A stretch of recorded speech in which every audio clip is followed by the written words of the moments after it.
নমস্কার বন্ধুরা, আমি শুভদীপ তোমাদের স্বাগত জানাই আমার ইউটিউব চ্যানেল জ্ঞান মার্গে।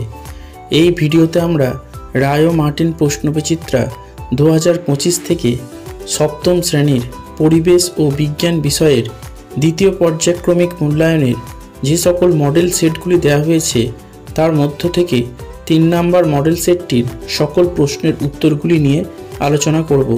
তাহলে দেখো, একের দাগের বলেছে যে কোনো 5টি প্রশ্নের উত্তর দাও।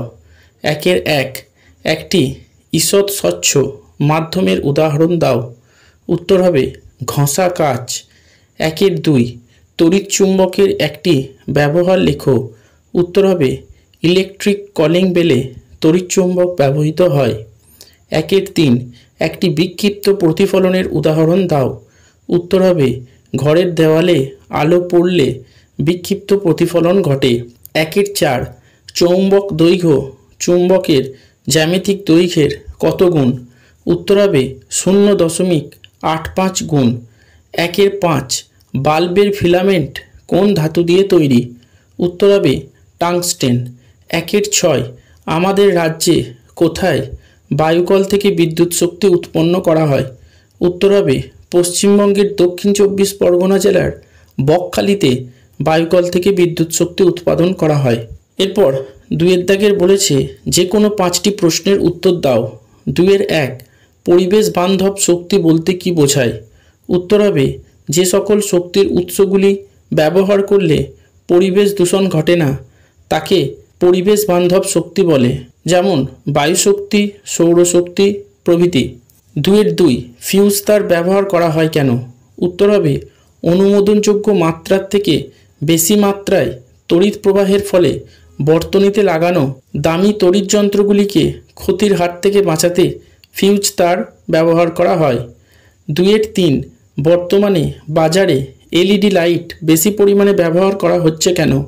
উত্তর হবে ক, এলইডি লাইটগুলি খুব সস্তা হয় ও দীর্ঘ সময় চলে। খ, খুব স্বল্প বিভব পার্থক্যেও এই লাইটগুলি জ্বলে, তাই বিদ্যুৎ কম খরচ হয়। 2এর 4, একটি মুক্ত বর্তনীর চিত্র অঙ্কন করো। এই চিত্রটিতে দেখো, এখানে একটা মুক্ত বর্তনীকে দেখানো হয়েছে।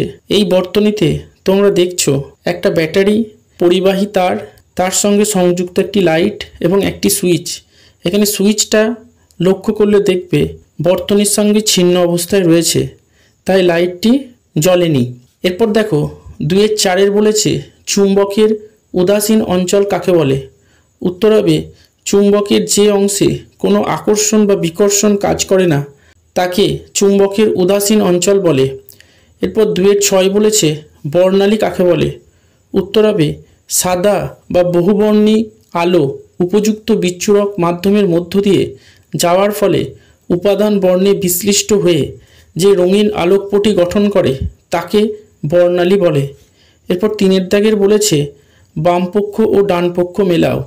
3এর 1, চৌম্বক দৈর্ঘ্য, এটা হবে অপশন সি, উত্তর ও দক্ষিণ মেরুর সংযোজক রেখাংশের দৈর্ঘ্য।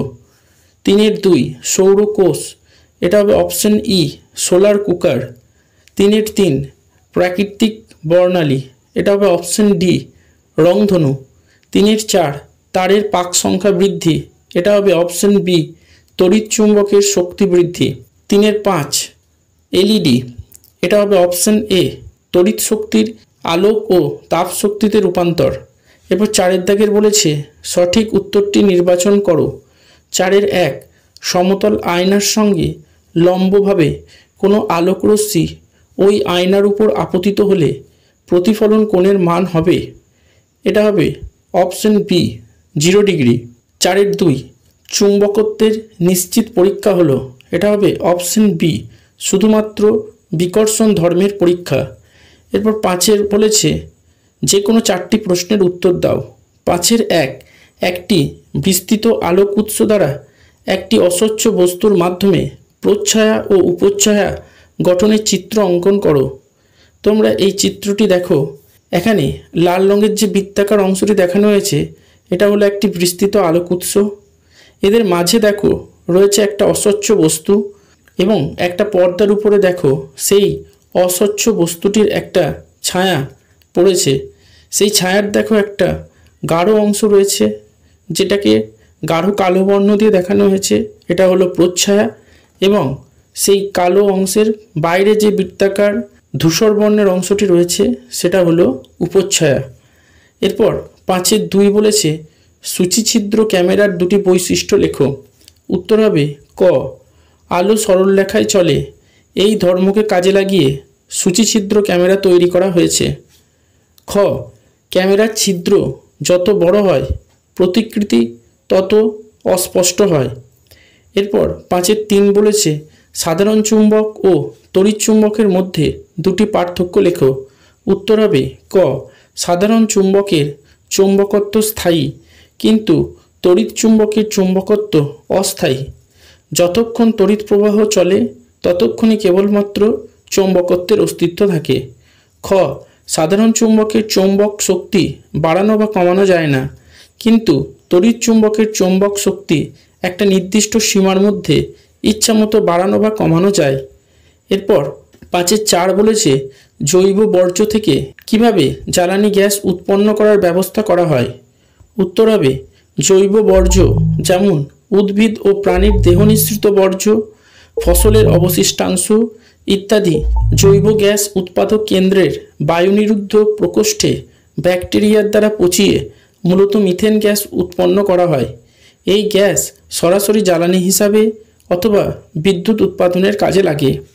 এরপর 5-5 বলেছে প্রাইমারি ও সেকেন্ডারি সেল বলতে কি বোঝায়। উত্তর হবে প্রাইমারি সেল বলতে এমন একটি ব্যবস্থাকে বোঝায় যেখানে বিভিন্ন বস্তুর রাসায়নিক বিক্রিয়ার মাধ্যমে রাসায়নিক শক্তি সরাসরি তড়িৎ শক্তিতে রূপান্তরিত হয়। যে সেলগুলিতে প্রথমে তড়িৎ প্রবাহ পাঠিয়ে সেলের রাসায়নিক উপাদানগুলিকে সক্রিয় করা হয় এবং এদের পারস্পরিক রাসায়নিক বিক্রিয়ায় পুনরায় তড়িৎ শক্তি পাওয়া যায়, তাদের সেকেন্ডারি সেল বলে।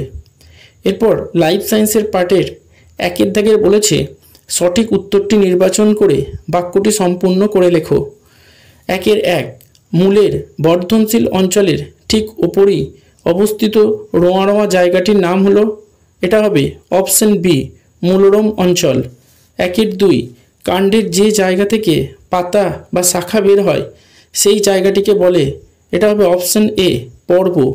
1-3 ফুলের যে অংশটি ফলে পরিণত হয় সেটি হলো, এটা হবে অপশন ডি, ডিম্বাশয়। 1-4 মৃদভেদী অঙ্কুরোদ্গম ঘটে, এটা হবে অপশন এ, তেঁতুলের বীজে। এরপর 2 দাগের বলেছে শূন্যস্থান পূরণ করো। 2-1 কলাপাতায় ড্যাশ শিরাবিন্যাস দেখা যায়। উত্তর হবে সমান্তরাল। 2-2 ভুট্টা বীজে ভ্রূণের খাদ্য ড্যাশের মধ্যে জমা থাকে। উত্তর হবে শস্য। এরপর 3 দাগের বলেছে বাক্যটি সত্য বা মিথ্যা নির্বাচন করো। 3-1 ব্যাপনে অর্ধবেদ্য পর্দার প্রয়োজন হয়, এই বক্তব্যটি মিথ্যা। 3-2 স্কুটেলাম একবীজপত্রী বীজের বৈশিষ্ট্য, বক্তব্যটি সত্য। এরপর 4 দাগের বলেছে একটি শব্দ বা একটি বাক্যে উত্তর দাও। 4-1 ফুলের স্ত্রীস্তবকের এককের নাম কি।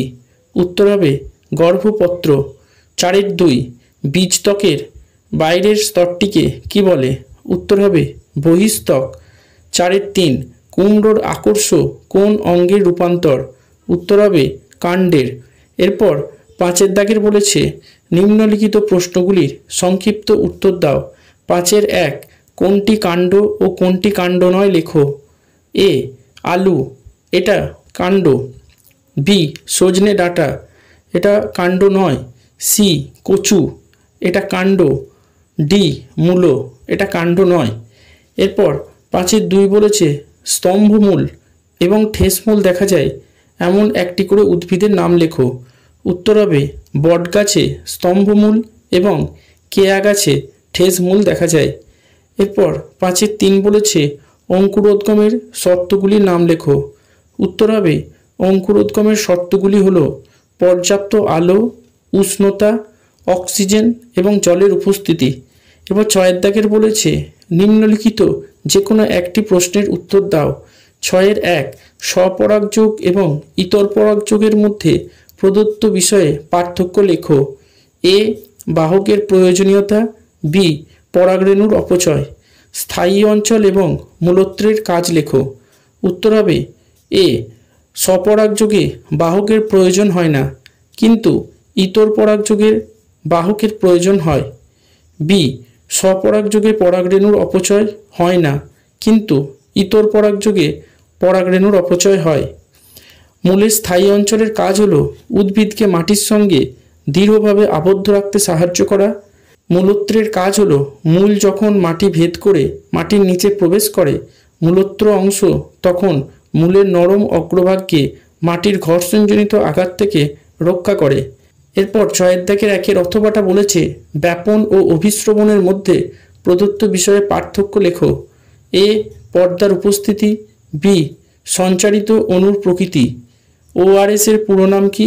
আমের খাদ্যযোগ্য অংশটি ফলত্বকের কোন স্তর? উত্তর হবে এ, ব্যাপনে কোনো প্রকার অর্ধভেদ্য পর্দার প্রয়োজন হয় না, কিন্তু অভিস্রবণে অর্ধভেদ্য পর্দার প্রয়োজন হয়। বি, ব্যাপনে অণুগুলি অধিক ঘনত্বের অঞ্চল থেকে কম ঘনত্বের অঞ্চলের দিকে ছড়িয়ে পড়ে। অন্যদিকে অভিস্রবণে লঘু দ্রবণ থেকে দ্রাবকের অণুগুলি গাঢ় দ্রবণের দিকে সঞ্চারিত হয়। ORS এর পুরো নাম হলো ওরাল রিহাইড্রেশন সলিউশন। আর আমের খাদ্যযোগ্য অংশটি হলো ফলত্বকের মধ্যত্বক। এই ভিডিওটি দেখে উপকৃত হলে অবশ্যই একটি লাইক করবে, কমেন্ট করবে এবং বন্ধুদের সাথে ভিডিওটা শেয়ার করবে। আর চ্যানেলটিতে নতুন হলে অবশ্যই সাবস্ক্রাইব করে পাশে থাকা বেল আইকনটি প্রেস করে দেবে। ভিডিওটি সম্পূর্ণ দেখার জন্য ধন্যবাদ। নমস্কার।